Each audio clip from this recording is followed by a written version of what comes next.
Hi అండి. ఇవాల్టి special తెలుగువారి వంకాయ పచ్చడి. అన్నమంతా వట్టి పచ్చడితోనే తింటారు, అంత బాగుంటుందండి. ఇంకెందుకు ఆలస్యం, ప్రిపేర్ చేద్దాం. ఆయిల్ వేడయ్యాక జీలకర్ర ధనియాలు వేసి చిట్లనివ్వాలి. అందులోనే కట్ చేసుకున్న టొమాటో పచ్చిమిర్చి వేసి టొమాటోలు మెత్తబడే వరకు మగ్గనివ్వాలండి.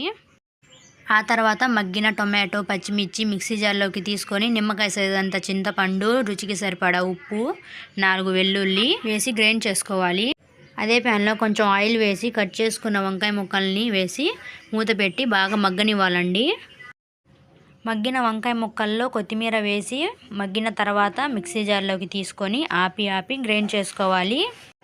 పోపు కోసం మరో ప్యాన్లో ఆయిల్ వేసి మినప్పప్పు, జీలకర్ర, ఆవాలు, పచ్చిపప్పు, 4 ఎండుమిర్చి, కరివేపాకు వేసి పోపు బాగా వేగనివ్వాలండి.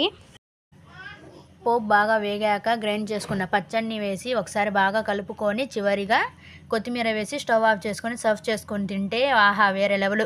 మీకు ఇంకేం వీడియోలు కావాలో కామెంట్ చేయండి. నచ్చితే లైక్ చేయండి, షేర్ చేయండి, సబ్స్క్రైబ్ చేయండి. బాయ్ బాయ్, మరో వీడియోలో కలుద్దాం.